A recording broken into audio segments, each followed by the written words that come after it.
L'histoire qu'on va voir ensemble, c'est une histoire probablement que vous avez déjà entendue. C'est une histoire qui se raconte souvent, en tout cas. Et elle se trouve dans 2 Rois au chapitre 4, versets 1 à 7. On va lire ensemble, c'est une histoire un petit peu longue, donc je vais me asseoir.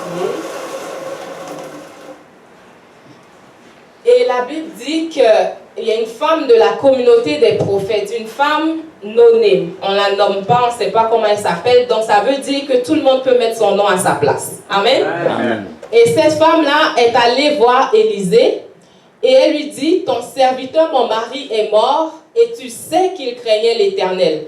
Or, le créancier est venu pour prendre mes 2 enfants et faire d'eux ses esclaves. Élisée lui dit, va-t'en chez vous, mets-toi de tes affaires. Non. Élisée lui dit, que puis-je faire pour toi? Dis-moi, qu'as-tu chez toi? Elle répond, ta servante n'a rien du tout chez elle, mis à part un pot d'huile. Ensuite, au verset 3, il dit, va, demande des vases dans la rue chez tous tes voisins, des récipients vides, demande-en un grand nombre. Une fois rentrée, elle ferme la porte derrière toi et tes enfants, verse de l'huile dans tous ces récipients et met de côté ceux qui sont pleins. Alors, elle le quitta, elle ferma la porte derrière elle et ses enfants qui lui présentaient des récipients et elle versait. Lorsque les récipients furent pleins, lorsqu'elle dit à son fils, donne-moi encore un récipient, et qui lui répondit, il n'y en a plus, l'huile s'arrêta. Elle alla le rapporter à l'homme de Dieu qui lui dit, va vendre l'huile et paie ta dette. Tu vivras avec tes fils de ce qui restera. Amen. Amen. Merci Seigneur pour ta parole. Est-ce que ce matin on peut placer une attente? Tantôt on l'a entendu, pasteur Mathieu le dit, Dieu agit toujours. Donc prenons juste quelques secondes, plaçons une attente sur Dieu. L'attente n'est pas sur moi ou sur qui que ce soit ici. L'attente est sur Dieu. Donc, on va prendre 30 secondes et chacun d'entre nous, je sais qu'on est venu avec une demande. On est venu avec une situation. On a vu que cette femme est venue exposer sa situation. Et chacun d'entre nous, on a une situation. Donc, fermons les yeux 20 secondes et disons, Seigneur, ce matin, je place mon attente sur toi. Merci, Père, pour ta présence qui est déjà là. Pour les anges innombrables qui sont au milieu de nous. Seigneur, on te donne libre accès et puis on te donne toute la place. On déclare, fais ce que toi seul es capable de faire. Et Seigneur, on veut te donner toute la gloire parce que tu le fais déjà au milieu de nous dans le nom de Jésus. Amen. Amen. Et on voit que cette dame, non seulement elle connaît l'autorité, elle connaît la place de chaque personne. Elle a dit, mon mari, ton serviteur, il est serviteur de Dieu. Donc déjà, elle a mis les choses en contexte. Et puis, elle s'en va voir l'homme de Dieu. Donc ça veut dire que ce n'est pas une païenne. Parce que quand les païens ont des problèmes, ils ne viennent pas voir les hommes de Dieu. Ils vont voir d'autres personnes. Donc cette femme-là, c'est une femme qui connaissait Dieu. Et elle va voir l'homme de Dieu pour lui raconter ses problèmes. Donc on peut voir que l'homme de Dieu représentait la figure divine dans sa vie. Elle s'en va, elle lui dit quoi? Mon mari, ton serviteur qui craignait Dieu, il est mort, puis les créanciers sont venus. Ils sont venus et ils sont venus me menacer. Ils veulent prendre mes enfants et les amener en esclavage. Et ça, on voit que c'est vraiment un gros problème. Donc, Élisée lui pose 2 questions fondamentales. Élisée n'a pas discuté, il n'a pas fait des gros débats. Il n'a pas cherché, ça fait combien de temps que tu as ce problème? Non. Il lui demande 2 choses. Que puis-je faire pour toi? Et puis, qu'est-ce que tu as chez toi? Et si vous vous souvenez, la plupart du temps dans le Nouveau Testament, Jésus demande aux gens qui s'approchent de lui, les gens qui ont besoin de son intervention, Jésus leur demande, que veux-tu que je fasse pour toi? Donc, Jésus le Fils demande, que veux-tu que je fasse pour toi?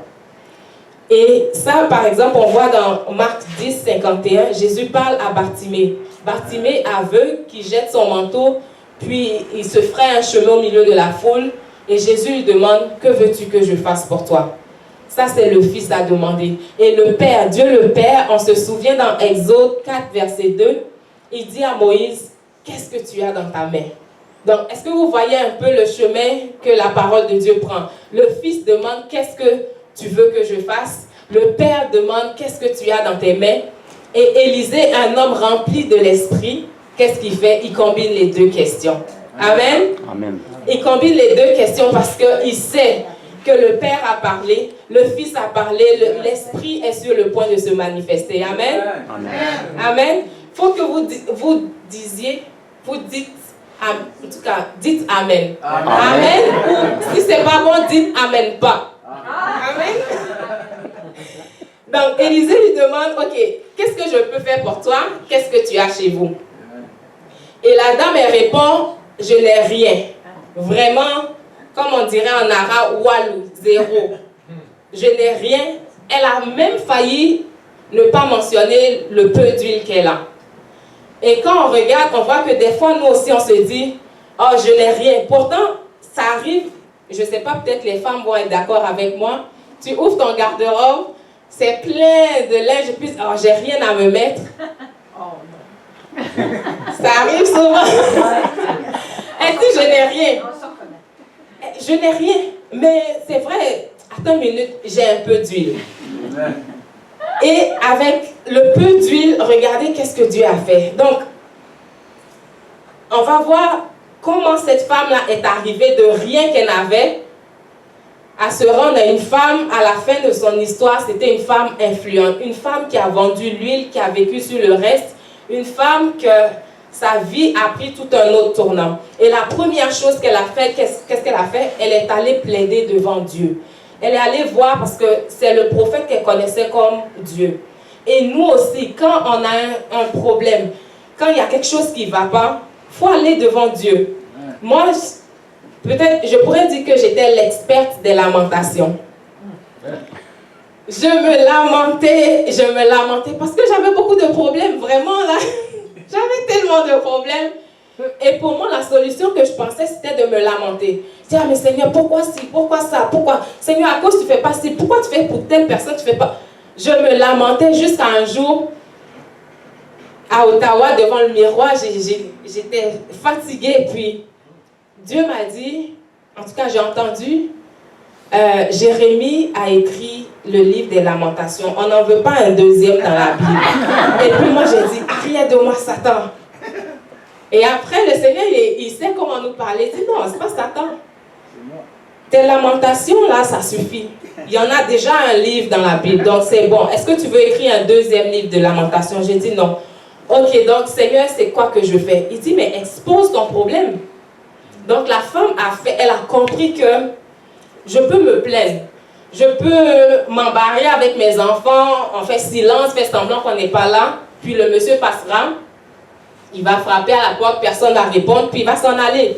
Mais ce n'est pas ça la solution. Elle est allée plaider son cas devant Dieu. Et qu'est-ce que Élisée lui a dit?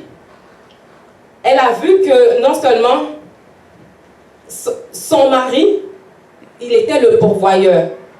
Sa source, en Israël, quand ton mari meurt, les veuves, elles étaient dans des états terribles. C'est pourquoi la Bible recommandait de faire le ministère auprès des veuves et des orphelins. Parce que le mari représentait toute la source de revenus. Donc la femme dit, c'est fini pour nous, le mari est mort, bientôt les enfants s'en vont en esclavage et c'est la mort pour elle aussi. Mais la Bible dit quoi? Dans Hébreux 4,16, de venir avec audace, avec assurance. Elle n'est pas allée pleurer. Le verset dit quoi? Elle est allée crier. Elle cria à Élisée. Elle est partie en sachant que, hey, mon mari était ton serviteur. Il était l'un des prophètes que tu as entraîné. Et puis il craignait Dieu. Donc là, elle a trouvé une solution. Amen. Amen. Ce qui m'amène à mon point 2 où l'homme de Dieu lui a demandé, qu'est-ce que tu as? Qu'est-ce que je peux faire pour toi? Il a combiné les deux questions pour lui demander, parce qu'il attendait que la femme déclare de elle-même sa bouche. Amen. Et là, Elle a oublié son huile, elle s'est focalisée sur son problème et il a dit non, non, tu as quelque chose chez toi. Là, elle s'est souvenue, c'est vrai, j'ai un peu d'huile. Donc, c'est de voir, nous aussi, quand on a des problèmes, des fois, ça ne va pas. C'est comme, Seigneur, il ne se passe rien, ma vie est tout à l'envers. Mais Dieu dit, il y a quelque chose que tu as. Et l'huile, si on fait attention, l'huile symbolise quoi? Le Saint-Esprit. La plupart du temps, l'huile est utilisée pour symboliser le Saint-Esprit. Donc, quand tu penses que tu n'as rien, allô, tu as tout ce qu'il faut. Amen. Tu as le Saint-Esprit. La Bible dit quoi? Celui qui est en nous est plus fort que celui qui est dans le monde. On a été investi. Dieu lui-même habite en elle et puis il dit qu'elle n'a rien. Donc, voyons qu'est-ce que Dieu nous a donné. Voyons ce qu'on a plutôt que ce qu'on n'a pas. Amen. Amen. Amen. Gardons nos regards fixés sur Dieu, sur Jésus. Et puis donnons à Dieu qu'est-ce qu'on a. On se souvient que Moïse, il avait juste un bâton. Mais son bâton a été un outil que Dieu a utilisé pour délivrer le peuple d'Israël. Donc la femme, le prophète lui a dit, ce que tu as, donne-le à Dieu, il va l'utiliser, tu vas voir. Donc son huile qui était, je vais prendre un exemple, peut-être qu'elle avait cette quantité d'huile qui est à peine visible, peut-être qu'elle avait ça, peut-être qu'elle avait plus. Donc nous aussi des fois on se dit, Seigneur, ta présence dans ma vie est comme insignifiante. Elle, son huile, on pouvait facilement l'oublier. Elle a failli ne même pas parler de son huile. Donc, des fois, nous, les chrétiens, on peut se dire, ouais, je suis chrétien, j'ai Jésus dans mon cœur, le Saint-Esprit habite en moi, je parle en langue, j'ai tout ça, mais ça ne paraît pas. Mais Dieu dit, c'est quand même là. Amen. Le Saint-Esprit est quand même là. Quand les situations, la tempête est là, c'est pas le temps de promener des regards inquiets et puis de dire, Seigneur, regarde, il y a telle affaire. Non, non. Commence par qu'est-ce que tu as. Seigneur, je te donne ça. Seigneur, je te donne telle situation. Je te donne la vie de prière que j'ai. Seigneur, je te confie mon cœur, mon âme. Je te confie telle situation. Et Dieu tourne la situation en un miracle. Amen. Donc, offrons à Dieu qu'est-ce qu'on a. Les ressources qu'on a, on peut penser que c'est des ressources limitées. Mais Dieu fait des miracles avec des ressources limitées. Vous vous souvenez, 5 poissons, 2 pains. C'est juste assez pour le lunch d'un garçon. Donc, ce n'est même pas le lunch d'un adulte. Dieu a fait des miracles avec ça. Amen. Amen. Dieu a fait des miracles. Et ces situations, la situation qu'elle vivait, en fait, ce n'est pas facile.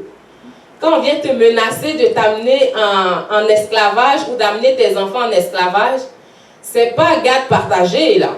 Non, non, c'est différent.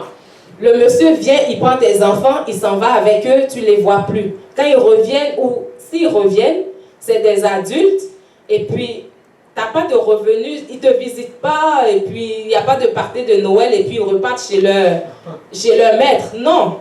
L'esclavage, c'est comme, ils sont morts parce qu'ils appartiennent à leur maître. Donc ça, c'est vraiment une situation qui était vraiment grave. Et Dieu dit non. Ça ne va pas se passer tel que l'ennemi a prévu. L'ennemi a prévu d'amener ses enfants en captivité, de faire d'autres personnes à partir de ses enfants, de changer l'histoire de cette femme. Parce que Dieu a vu la fin avant le début. Il savait qu'à la fin de toute l'histoire, là, on allait dire qu'un serviteur de Dieu a ses enfants en esclavage. Parce que tout allait se résumer en « Oh, le monsieur, on ne sait même pas son nom, le prophète de tel nom, le prophète de Dieu, a finalement servi Dieu toute sa vie, est mort endetté et ses enfants sont en esclavage. » C'est comme ça que l'histoire allait se terminer. Mais Dieu qui est alpha et oméga, qui a vu la fin de l'histoire, avant son commencement, il dit non, c'est moi le metteur en scène. Je décide de qu'est-ce qui se passe. Donc aujourd'hui, peut-être que la situation que tu traverses te dit, Seigneur, j'imagine la fin. La honte est qu'est-ce qui m'attend. Mais Dieu dit non. Amen. Moi, je vois la fin avant le commencement. Amen. C'est moi je t'ai précédé dans les situations que tu vis. Je peux te dire, sans me tromper, qu'est-ce qui va arriver à la fin. Et c'est ce qui s'est passé pour la femme. Donc, ce matin, c'est vraiment un encouragement. Ce n'est pas pour vous condamner ou vous flatter, mais c'est vraiment la parole de Dieu. C'est un encouragement pour vous dire que le Dieu qui fait ça, dans 2 Rois 4, c'est le même Dieu en 2023 qui fait encore des miracles. Amen. Amen. Moi, j'ai dit à Dieu, si tu arrêtes de faire des miracles, moi aussi j'arrête de croire en toi. Parce que c'est ça le deal. Il faut bien qu'il y ait un Dieu qui fasse des miracles pour qu'il y ait des croyants qui croient en ce Dieu-là. Amen. Sinon, si le Dieu qu'on sert ou le Dieu qu'on dit qu'on est appelé de son nom, s'il n'est pas vivant, s'il ne fait rien, autant aller mettre des tapis de yoga et puis faire des positions bizarres. Et puis... Parce que les gens qui vivent dans ça sont contents.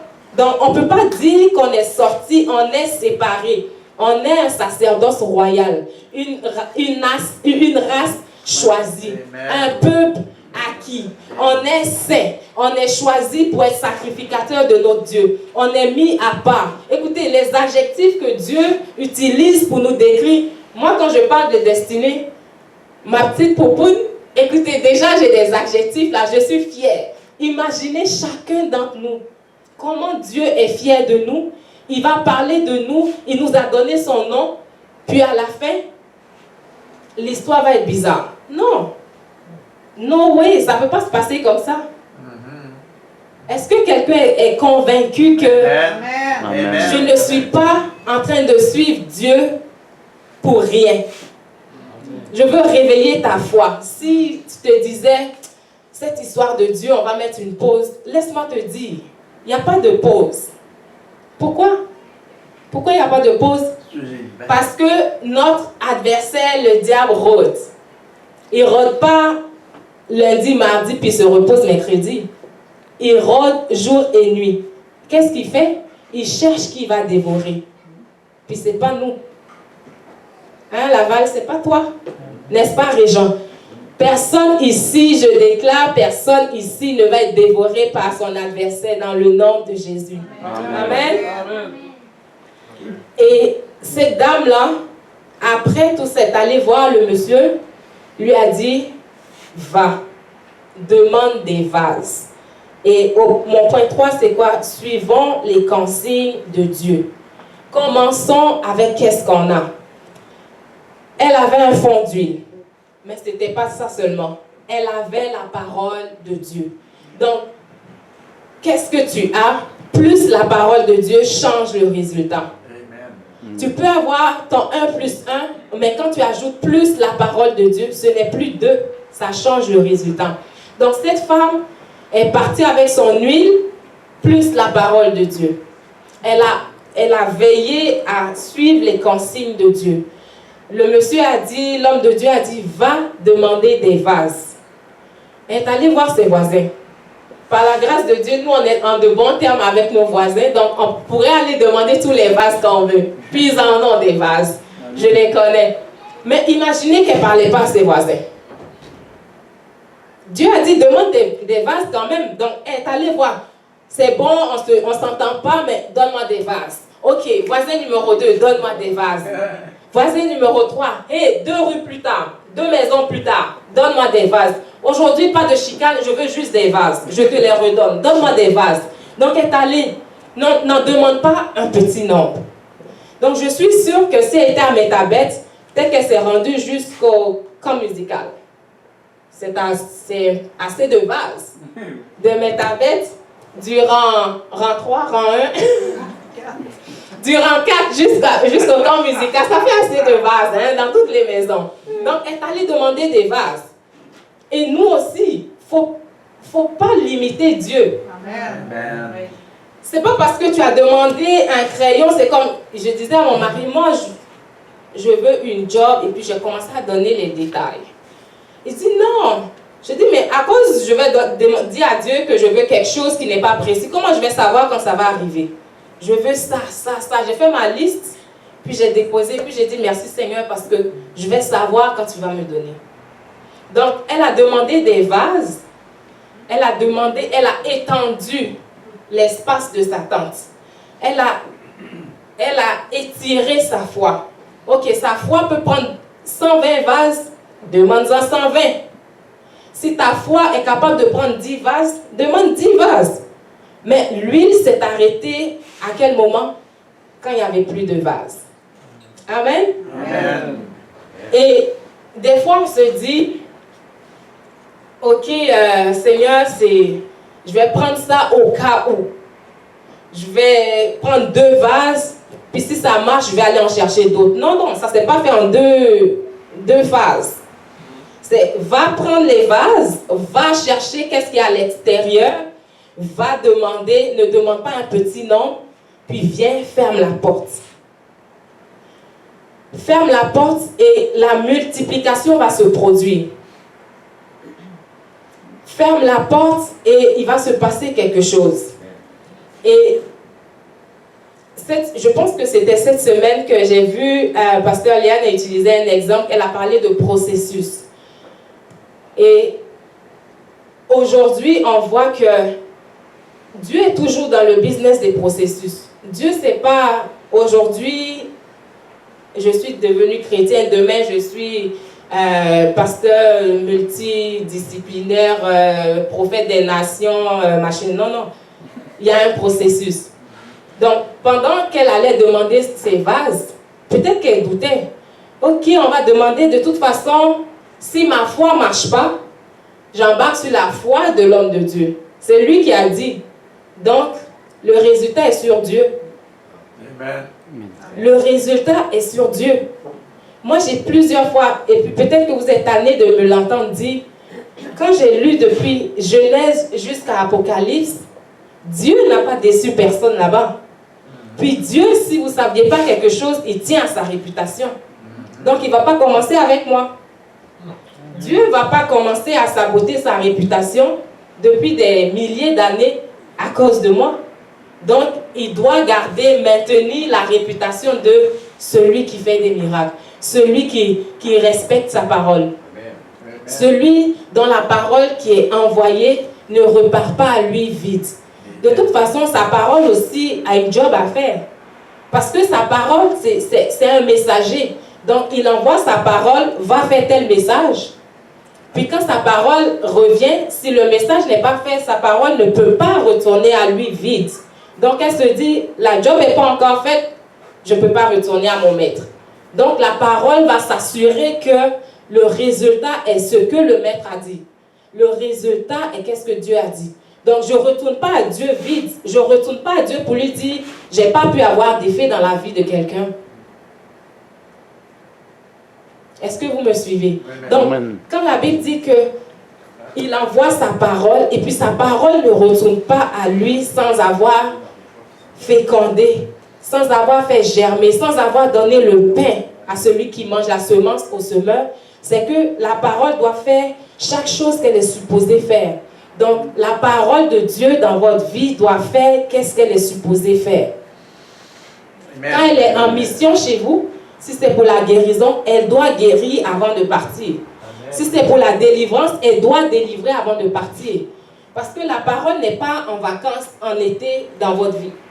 Sans ça, va en vacances ailleurs, reviens quand tu reprends le travail. C'est pas... Alors, c'est pas des... je cherche les termes. C'est pas des choses inaccessibles ou bien de notre monde. C'est la parole de Dieu. Tant que ça n'a pas fait ça, retourne à Dieu. Seigneur, ta parole a dit ça. Donc, il faut que je vois le résultat de qu'est-ce que ta parole dit. Amen. Amen. Amen. Donc, cette madame, elle est allée suivre les instructions de Dieu. Et elle a fermé la porte. Il a dit, demande des vases, ferme la porte en arrière de toi et tes enfants. Puis verse. Donc, on a vu qu'elle a versé. Et c'est elle qui a versé. Ce n'est pas son fils, ses 2 enfants qui ont versé. Ce n'est pas Élisée qui a versé. Ce n'est pas son voisin qui a versé. C'est elle qui a versé. L'huile n'est pas apparue dans les vases. Les vases qu'elle est allée demander n'étaient pas pleins. Donc, il y a quelque chose qui s'est passé quand la porte s'est fermée. Et c'est ça qui résume mon point 4. Ça se passe derrière des portes fermées. Amen. Amen. Il y a des miracles. En Afrique, on dit l'argent n'aime pas le bruit. Il y a des miracles de Dieu qui n'aiment pas le bruit, qui n'aiment pas la critique, l'incrédulité. Ferme la porte. Parce que les voisins, je vous assure, je suis quasiment sûre qu'il y en avait qui n'aimaient pas la tête de cette femme. Il y en avait qui étaient incrédules, qui ne croyaient pas que Dieu pouvait multiplier son huile. Imaginez qu'elle soit avec sa petite fiole, avec 352 vases devant elle, avec ça, en train de verser. Puis sa porte est ouverte. Puis les voisins passent. Imaginons un peu la scène. Elle est assise, les enfants, un à gauche, l'autre à droite, 300 vases. Puis il y a un qui donne. Puis après, quand c'est plein, il passe à son frère. Puis elle a ça. Qu'est-ce que les gens allaient penser? Quand il dépasse, attends une minute. Tu fais quoi? Tu verses de l'huile d'une fiole. Attends, tu espères remplir tout ça? Donc, Dieu n'avait pas besoin d'assistants. Amen. Amen. Amen. Dieu n'avait pas besoin de spectateurs. Est-ce que ce matin, je peux dire à quelqu'un que Dieu n'a pas besoin qu'il y ait une audience pendant qu'il prépare le miracle? Amen. Il n'a pas besoin d'audience. Ça se passe en arrière des portes fermées. Amen. Ça se passe dans le secret. Ça se passe à l'heure que tu te lèves pour prier, là, quand les gens dorment. C'est là que ça se passe. Moi, en tout cas, depuis que je suis maman, je pense que c'est de toute ma vie, c'est maintenant que je vois le plus d'ajustements à faire. Avant, peut-être que quelqu'un allait dire que je suis carré. C'est ça. Ça doit marcher comme ça. Puis si ça ne marche pas comme ça, il y a un problème quelque part, mais il n'y a pas de problème avec ma structure. C'était comme ça que je pensais. Mais je peux vous garantir qu'avec un bébé, ta structure, excuse-moi, mais ça ne marche plus. À 2 heures du matin, elle pleure. C'est OK. Le ministère de parents. Donc, de plus en plus, il y a des ajustements. Je ne prie plus à l'heure que je priais. Je ne peux plus dire, OK, 30 minutes, et puis, j'entends pas. Même les autos, même rien. Il y a plus de 30 minutes de silence. Donc, si la journée, il y a plus de 30 minutes de silence, ben, il va y avoir 30 minutes de silence dans la nuit. Fait que je vais m'ajuster. Puis quand papa est couché, l'enfant est couché. Alléluia! J'ai la paix. Donc, je vis de nuit. Mais tout ça, c'est pour vous dire quoi? Ça se passe en arrière des portes fermées. Ça se passe loin du bruit. Quand il n'y a plus d'incrédulité, les critiques, les voisins qui passent, qui se demandent, c'est quoi qui se passe ici? Attends, tu continues de croire dans ce Dieu? Attends, tu continues d'aller à cette église? Non, tu n'as pas besoin de ça. Toi et moi, on n'a pas besoin de ça. Et Dieu non plus n'a pas besoin de ça. Des interruptions involontaires. Des quoi? Des perturbations. On n'a pas besoin de ça. On ne veut pas d'interférence. Quand le miracle est en train de télécharger, là, on ne veut pas qu'il y ait pause. On ne veut pas que la bande passante... Vous savez, Internet, là, cette semaine, c'était fou. Mais quand tu écoutes une émission et puis, au moment où ils vont dire quelque chose, où le brigand est sur le point d'être tué, puis il s'affiche. Mais c'est comme ça. Quand Dieu est en train, il t'a dit, OK, va chercher des vases, ferme la porte. La situation qui se passe là, je vais te révéler les mystères. Aujourd'hui, je te donne la clé pour aller au-delà de ces situations. Mais ce n'est pas le temps que le voisin vienne déranger. Ce n'est pas le temps que bébé pleure. Ce n'est même pas le temps que ton Facebook commence à popper des annonces ou des notifications. Donc, ferme la porte aux distractions. Ferme la porte à l'incrédulité. Ferme la porte, fais les ajustements qu'il faut pour fermer les portes. Il y a des portes dans nos vies qu'on doit fermer. Amen. Si on veut voir des choses, les grandes choses de Dieu. Peut-être que Dieu a prophétisé, Dieu t'a dit, ok, je veux faire telle chose dans ta vie. Dieu t'a dit, ok, Hélène, c'est ça. Cette année-là, tu vas voir des grandes choses. Ton fils, considère-le un homme différent. L'homme que tu connaissais, ce n'est plus lui, c'est un autre fils. Je vais te dire, à partir de telle date, voici ce qui se passe. Alléluia. Mais ce n'est pas le temps que tu laisses le voisin venir te demander, attends, tu es encore dans cette histoire de Jésus? Non. Tu fais les ajustements. Ok, Seigneur, tu m'as dit ça, voilà, c'est ta parole. Ce n'est pas la parole d'un homme. Donc, je suis là, je m'ajuste. Si le matin, je n'ai pas pu t'entendre me parler, la nuit, je vais me mettre comme il faut pour t'entendre. Si la nuit, j'ai dormi, que j'étais fatiguée, dans la journée, là, tout le monde, allez faire ce que vous avez à faire parce que moi, j'ai un temps à passer avec Dieu pour entendre. J'ai des choses à entendre. J'ai des stratégies à recevoir. J'ai des solutions à amener. Donc, Dieu se cherche un peuple qui ferme les portes. Ça fait longtemps que ces portes sont ouvertes. Amen. Pourquoi je prends du temps sur ce point particulier? Pourquoi? Parce que on est on vit des temps, je pense que c'est les temps les plus distraits qu'on vit en ce moment. On a tout pour nous distraire. Et de plus en plus, la jeune génération, c'est comme... Je pense que la génération d'aujourd'hui pense que tout doit être vécu comme en télé-réalité. Il faut toujours qu'il y ait une caméra. Il faut qu'il y ait une caméra, il faut qu'il y ait un flash, un Photoshop, un CapCut. Il faut toujours qu'il y ait une application quelque part pour filmer de quoi, pour enregistrer de quoi. Non, il y a des choses qui se vivent en secret. Il y a des choses qui se vivent en secret. Quand Élie sortait et puis il allait parler, confronter des prophètes de Baal, pensez que Élie a dormi la nuit, puis le matin, ça m'a confronté 450 prophètes. Allô? C'est pas possible. Peut-être que vous allez me trouver old school, ancienne école, mais c'est ça. Le ministère, les grandes choses qu'on veut en public nécessitent une préparation ou bien nécessitent un travail en privé. Amen. Jésus lui-même, ok, on va laisser les prophètes, peut-être parce qu'ils étaient un peu bizarres, on va laisser les prophètes. Prenons Jésus. Jésus, il passait son temps à l'écart. Quand il avait un ministère à faire, il savait que si c'était dans la journée, tout le monde allait dire, viens manger ici, viens faire ça, viens faire ça. Donc Jésus savait que son temps était partagé. Donc il prenait des dispositions, il s'ajustait.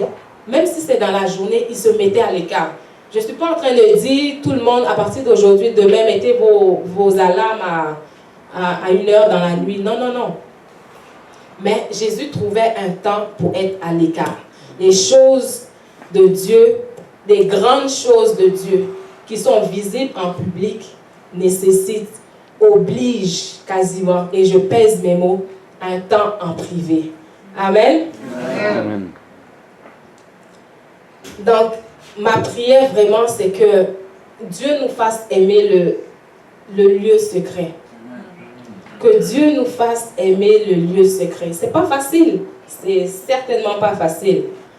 Parce que les disciples eux-mêmes sont allés sur la montagne prier avec Jésus. Puis ils n'ont pas pu tenir 1 heure. Ça ronflait, ils se roulaient, peut-être qu'ils chassaient les moustiques. Puis Jésus a dit, mais come on, vous n'avez pas pu veiller 1 heure avec moi.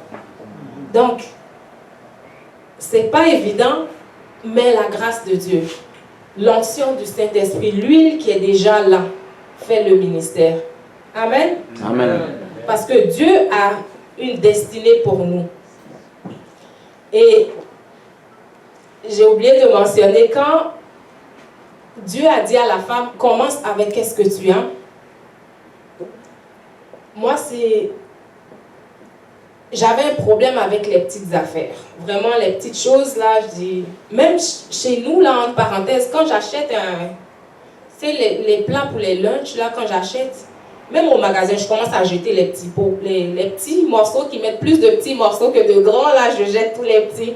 Mais Dieu fait quelque chose avec les petits. Et c'est pour vous raconter la maison qu'on habite en ce moment et qu'on est en train de déménager.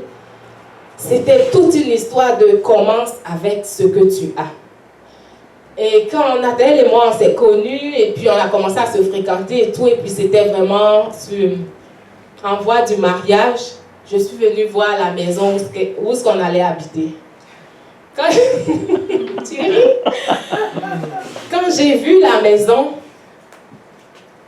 je vous assure que j'ai parlé en langue dans mon cœur, et puis j'ai dit... Vraiment, ce gars-là, il pense que moi, je vais venir vivre dans... Est-ce que l'image est là? Tu peux mettre l'image, s'il te plaît? Je ne sais pas si vous voyez, c'était ça, là. Ici. Je vous assure que même les voisins ont voulu acheter pour démolir, tellement il n'y a personne qui veut être identifié à ça. Et quand j'ai vu ça, je dis non, mais attends. Tu te fous de moi ou quoi? Toi, tu veux que moi j'habite là? Écoute, va régler tes affaires, tu reviendras à Ottawa si je suis encore disponible, on va se parler. Puis j'ai dit, no way, moi, Seigneur, ça n'a pas de sens. C'est vrai, on peut commencer avec qu'est-ce qu'on a, mais qu'est-ce qu'on a, ça peut être beau un peu. Oh yeah. Puis... Lui, il était tellement découragé que... Il dit, mais c'est pas facile. Je n'avais pas pensé que la fille, elle allait être vraiment décourageante comme ça. Donc, pour faire une histoire courte, il se dit, mais on peut faire ça. Ici, on va... En fait, lui, dans sa tête, il voyait la maison finie. Moi, dans ma tête, je voyais juste ça. Puis je dis, mais... C'est où est-ce que tu vois ça ou comment? Il dit, mais au moins on a le terrain, on peut tout enlever, on va faire ci, on va faire ça. Je dis, ok, continue de rêver, mais quand ça va prendre forme, appelle-moi. Puis c'était en 2019. Moi, j'ai déménagé en septembre 2019 et j'habitais Saint-Bruno. Lui, il habitait là. Il habitait là, il habitait avec toi. Je dis en tout cas, faites vos affaires là, mais non, moi j'habitais Saint-Bruno. Puis, quand on s'est mariés, je dis, ok Seigneur, par la foi, on va aller, je vais embarquer sur sa foi. Parce que ma foi n'était pas suffisante pour voir quelque chose de bon sortir de ça. Puis ça a pris des travaux et des travaux. Nous deux, on travaillait à temps plein. Puis on allait au travail, moi je travaillais à Chicoutimi. Puis on revenait à 5 heures ici. On faisait les travaux, puis à 11 heures le soir ou minuit, on retournait parce qu'on habitait Saint-Bruno. On retournait à Saint-Bruno. Le lendemain, on a fait ça. On a fait ça pendant des mois. Tous les jours. Par la grâce de Dieu, il n'y avait pas bébé encore, fait qu'on avait des horaires faux. Mais aujourd'hui, cette photo n'est pas très actuelle. On a un jardin, c'est un peu plus beau. Mais c'est qu'est-ce que ça a donné. Amen. Donc, Dieu est capable de prendre ça avec un processus. Amen. Quand on ferme la porte pour donner ça. Amen. Amen. Et ce matin, c'est vraiment pour vous encourager. Cette maison, c'est tout un témoignage. Et même la maison qu'on va habiter à Québec, pour ceux qui n'ont pas entendu, c'est une maison vraiment au-delà de ce qu'on pensait avoir, parce qu'on était sur le point de signer un bail pour un appartement dans un sous-sol, parce qu'on a cherché, puis les loyers à Québec, c'est pas les loyers de Métabet. Donc, nous, on sort du village, on s'en va en ville, puis on réalise que, allô, les choses changent. On n'est pas au village ici. Donc, on était sur le point de signer pour un appartement dans un sous-sol. Puis Dieu a dit, non, je vais vous surprendre.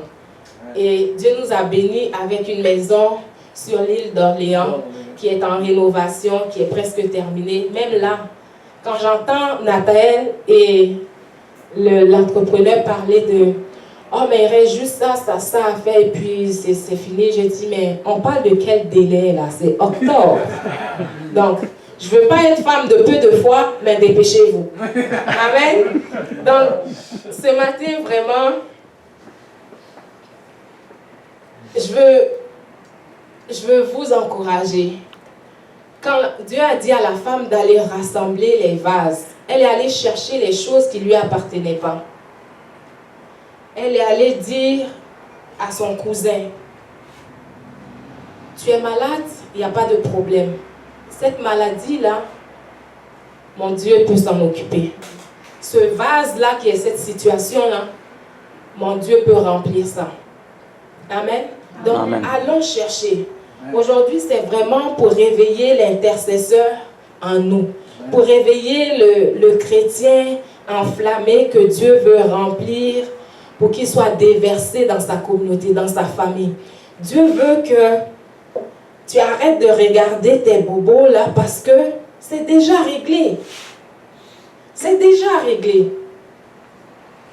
La minute que tu es venu plaider devant Dieu pour lui dire, Seigneur, cette histoire-là, il faut avoir une fin. C'est quoi le sujet pour lequel on prie et puis on ne témoigne pas? Amen. Moi, souvent, j'ai dit ça à Dieu.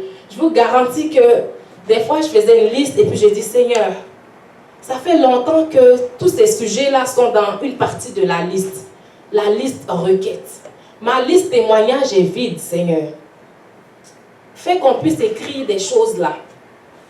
Puis tranquillement dans le processus de Dieu, quand la porte a été fermée, quand j'ai arrêté de regarder aux circonstances, quand j'ai arrêté d'écouter les gens qui disent « Oh, mais cette situation-là, il ne faut même pas te fatiguer à prier pour ça, ça ne marche pas. Il y a des gens qui en meurent. » Quand j'ai arrêté d'écouter les rapports négatifs, j'ai fermé la porte à tout ça. Puis il a commencé à avoir des choses dans la colonne de témoignages.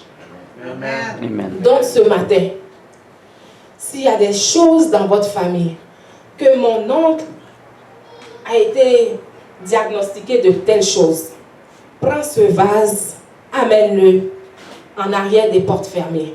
Si ton fils traverse une situation, prends ce vase, amène.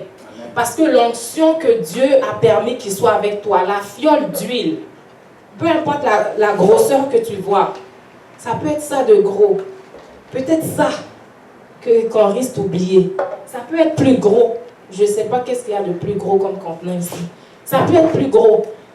Mais c'est l'onction, l'huile, la présence de Dieu va faire la différence. C'est elle qui remplit les situations. Et quand cette femme a vendu l'huile, je peux vous garantir qu'elle n'a pas vendu ça à $2. Parce que la dette qui fait qu'on vient chercher tes enfants pour les amener en esclavage, ce n'est pas $500 de dette.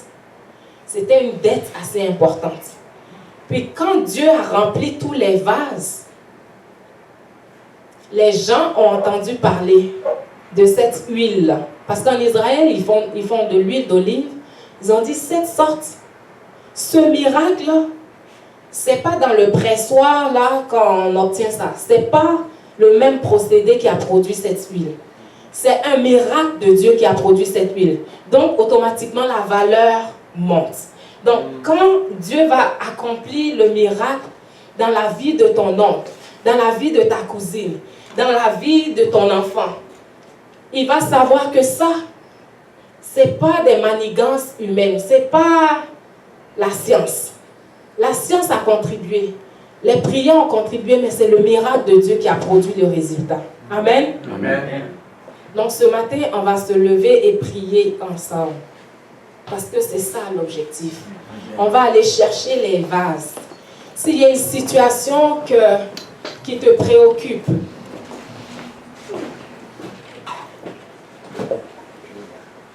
s'il y a une menace quelconque, on a vu que cette dame était menacée. Ses enfants risquaient d'aller en esclavage. Si tes enfants risquent d'être en esclavage pour l'ennemi ou si ta vie, il y a une menace qui pèse, une menace sérieuse. Dieu est là pour remplir les vases.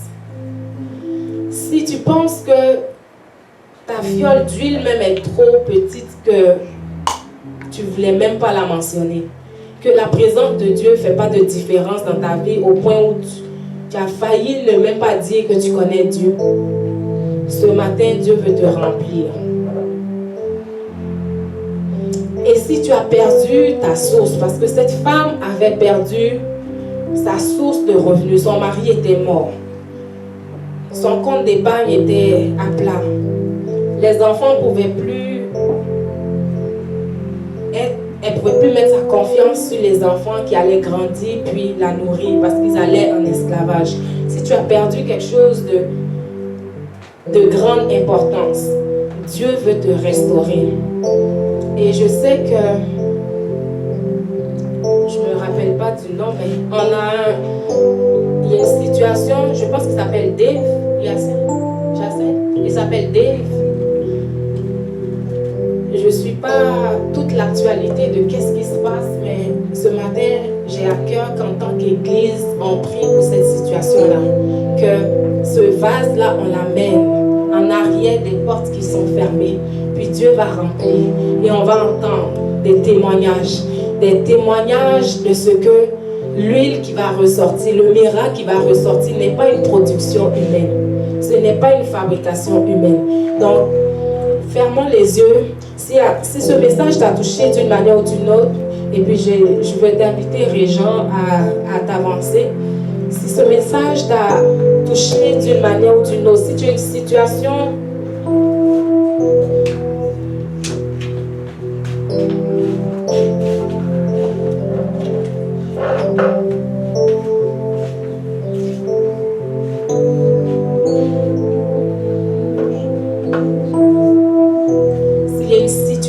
quelconque qui est comme une menace, si l'ennemi est en train de te narguer pour dire qu'il y a un esclavage qui s'apprête, qui se prépare, watch out, ce matin, dans le nom de Dieu, de Jésus, la présence de Dieu est là, en arrière des portes fermées. Dieu veut travailler les choses qu'on ne peut pas expliquer. Les choses que notre entendement est limité pour justifier. Dieu veut travailler ces choses-là afin qu'on puisse voir le miracle, afin qu'on puisse voir cette huile, ce vase plein. Parce que le vase plein ne reste plus en arrière des portes fermées. Ce vase plein-là, on le sert à la communauté. C'est ce vase plein qu'elle a présenté aux gens qui étaient dans le besoin. Les gens avaient vu de l'huile d'olive auparavant ou de l'huile auparavant. Mais cette sorte d'huile, quand elle a présenté son vase plein, il n'y a personne qui pouvait résister à cette sorte d'huile. Donc avance-toi s'il y a une situation pour laquelle tu dis Seigneur, remplis ce vase. Seigneur, manifeste-toi d'une manière que toi seul es capable de faire, mais on a besoin que le vase soit plein. Dans le nom de Jésus.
Pendant qu'il a été installé un appareil pour recevoir le traitement, on dit merci Seigneur que cet appareil a été installé pour recevoir un téléchargement divin.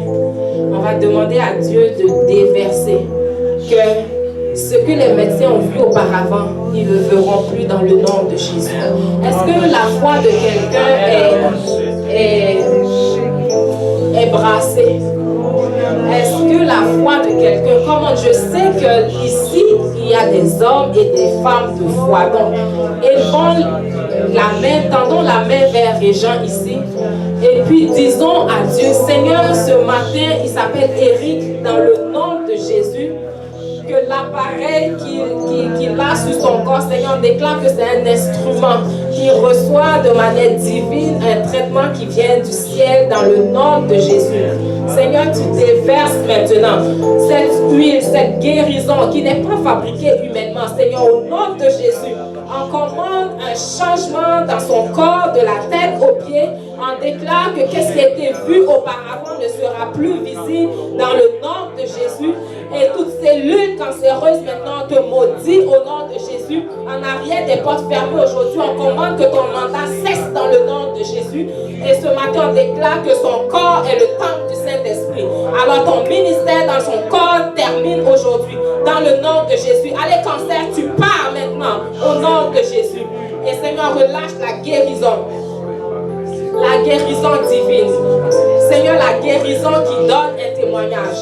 La guérison qui est ce vase plein qui va présenter maintenant à sa communauté, à son voisinage, pour dire mon Dieu guérit encore. Mon Dieu remplit les vases encore. Mon Dieu fait des choses qu'on ne peut expliquer encore. Dans le nom de Jésus. Merci Seigneur pour la foi.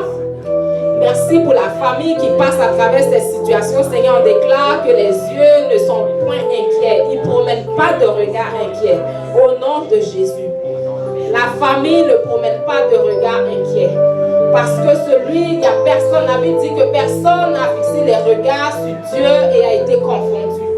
Alors on déclare dans le nom de Jésus que toute forme, tout plan de confusion de l'ennemi quitte dans le nom de Jésus. Et ce matin, Seigneur, merci pour la paix, merci pour la joie, merci pour les réjouissances qui s'en viennent. Merci pour les nouveaux cantiques. Vous savez, Dieu a une manière de bénir que tu te mets à danser sans musique. Comment? Est-ce que quelqu'un, par anticipation, de manière prophétique, si tu pries en langue, commençons à prier en langue.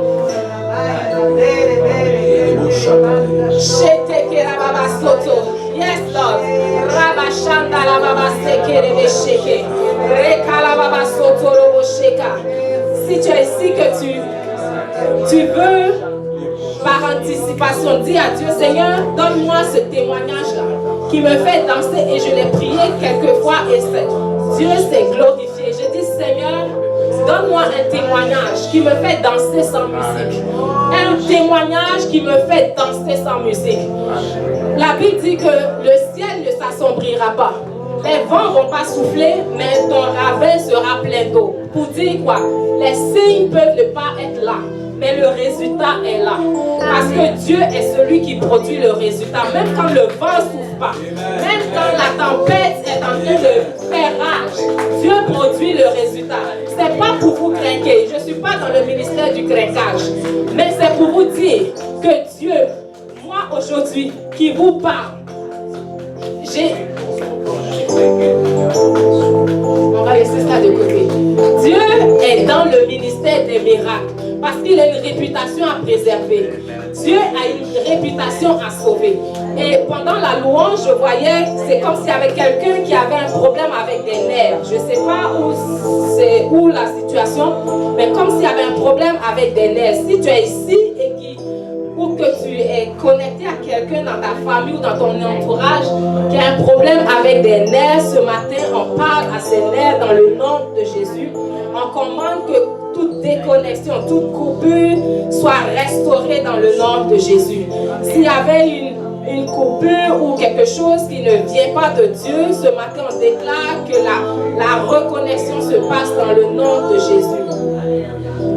Si vous priez en langue, commencez à prier. Dites à Dieu ce matin, Seigneur, voici tel vase. Présentez vos vases à Dieu.